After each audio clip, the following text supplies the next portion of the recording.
চলো এবার রেডি হয়ে গেছি, এবার ঝপাঝপ বেরিয়ে পড়বো বাজারে। আসলে আগের দিন আমরা যেদিন বাজারে গেছিলাম পুপুর জন্য একটা জিনিস কেনার ছিল, ঠিক আছে। তো দুর্ভাগ্যবশত যে দোকান থেকে আমাদের জিনিসটা কেনার ছিল সেই দোকানটা বন্ধ ছিল। তো পরে খবর নিয়ে দেখলাম যে দোকানটা 9:30 অবধি খোলা থাকে, আর আমরা সেদিনকে বাজারে গিয়েছিলাম ওই রাত 10টার পর। তো সে কারণে আমাদের পুপুর জন্য ওই স্পেশাল গিফটটা কেনা হয়নি। তো আজকে আবার আশা করে যাচ্ছি, আজকে যদি একটু আগে যাচ্ছি। এই যে দেখো ঘড়িটা, বুঝতে পারছো 8:30 এখন বাজেনি, বাজবে। তো তাড়াতাড়ি বেরোবো যাতে ওই জিনিসটা আমরা কিনে নিতে পারি। জিনিসটা কি সেটা কেনার পরেই বলবো, কারণ আগে বলে দিলে আবার আগের দিনের মতো ফ্লপ হতে পারে। তো সে কারণেই চলো চলো যাওয়া যাক, তারপর দেখছি। পুপুর জন্য যে জিনিসটা নেওয়ার আছে সেই দোকানের সামনে আজকে আমরা এসে গেছি। ওই যে বললাম আজকে টাইমলি এসেছি। তো এখান থেকেই বুবুর জন্য একটা সাইকেল বলো বা গাড়ি সেটা নেওয়ার আছে। তো সেটাই আমরা দেখছিলাম, আর আগের দিন এই দোকানটাই কিন্তু বন্ধ হয়ে গিয়েছিলো, আমরা দেরি করেছিলাম বলে। তো চলো দেখি বুবুর জন্য কেমন কি গাড়ি নেওয়া যায়, আর আদৌ ও সেটাতে বসতে পারে কি না সেটাও একটা ভাববার বিষয়, কারণ আমাদের তো কোনো আইডিয়া নেই। তো যাই হোক, সবাই চয়েস করেছে এই একটা গাড়ি। তো এই গাড়িটার মধ্যে ওকে বসিয়ে দেখা হচ্ছিল।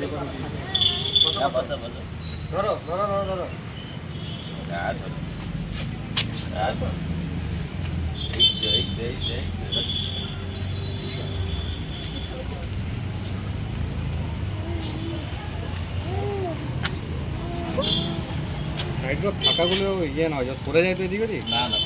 দেখো নাচ দেখো, দেখি দাঁড়া, আগে দেখতে তো হচ্ছে নাকি। পছন্দ গাড়ি, খুশিটা দেখো একবার, খুশিতে জায়গা নেই। তো এই গাড়িটার থেকে আরেকটা গাড়ি আমরা দেখছিলাম যেটা আর একটু মজবুত আছে, আর একটু বড় সড়ো আছে, আর পুপুর জন্য সেফটিও দরকার। তো এই গাড়িটার মধ্যে সেগুলো আছে। তো সব কিছু দেখে শুনে আমরা এই গাড়িটা না, এই হোয়াইট কালারের যে গাড়িটা এখন যেটাতে পুপু বসে আছে সেটাই আমরা চয়েস করলাম। আর এটার দাম একটু বেশিও, আগের গাড়িটা একটু কম ছিল।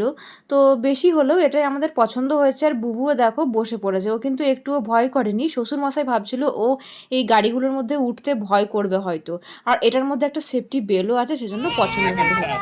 চলো চলো গাড়িটা দিয়ে দাও, এবার গাড়িটা দিয়ে দাও। কেন কেন গাড়িটা তোমার নয় তো? তোমার নয়, গাড়ি নিয়ে নেবে আবার। দিয়ে দাও দিয়ে দাও, গাড়ি দিয়ে দাও। হ্যান্ডেলটা খোলা যায় পরে। চলো চলো চলো চলো, গাড়ি দিয়ে দাও, দিয়ে দাও, গাড়ি দিয়ে দাও। আই হোপ তোমরা বুঝেই গেছো যে বুবুর গাড়িটা কতটা পছন্দ হয়েছে, আর ও কতটা খুশি হয়েছে গাড়িটা পেয়ে। আর এখন না ওই গাড়িটা থেকে কিছুতেই উঠতেই চাইছে না। এবার বাজার থেকে ওকে বাড়ি নিয়ে যেতে হবে, আর এইভাবে যদি ঠেলতে ঠেলতে আমরা নিয়ে যাই অনেকটা টাইম হয়ে যাবে। কি জানি ও বুঝবে কি না, এই গাড়ি থেকে নামবে কি না। তো চলো দেখি ওর নামে নাকি। তো আমরা এখনও বাজারের মধ্যে দিয়ে যাচ্ছি, দেখো ওই রাস্তাগুলো আর দোকান অনেকটাই বন্ধ হয়ে গেছে যেহেতু রাত হয়ে গেছে। কিন্তু ও এই গাড়ি থেকে নামবে না। দেখি কত দূর ওকে এভাবে নিয়ে যেতে হয়। অবশ্য আমাদেরও খুব ভালো লাগছে নতুন গাড়িতে ওকে চাপিয়ে নিয়ে যেতে।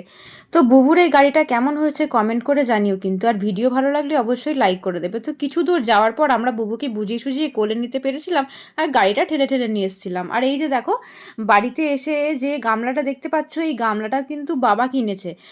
আসলে বুবু যে গামলার মধ্যে স্নান করে সেটা না ছোট হয়ে গেছে, তাই ওর একটু অসুবিধাই হয়। তাই বাবা একটা চওড়া দেখে নতুন গামলা কিনেছে স্নানের জন্য। আর ও ভাবছে রাত্রিবেলায় ওকে স্নান করানো হবে, কারণ ও এখন গরম পড়েছে, তাই স্নান করতে খুবই ভালোবাসে আর খুব মজা পায়। আর ওই যে দেখো গাড়িটা বাইরে ওর পাপা নিয়ে দেখছিল। তো এই গাড়িটা আর এই গামলাটা দুটো আজকে কেনা হয়েছে। তো এই দুটো ছিল বুবুর সারপ্রাইজ গিফট। আর এই যে দেখো সাইকেলের দোকানে না ব্যাটারি ছিল না এই গাড়িতে লাগানোর জন্য, ওর পাপা কিন্তু ব্যাটারিও কিনে এনেছে। তো আজকের ভিডিওটা এটুকুই, বাই।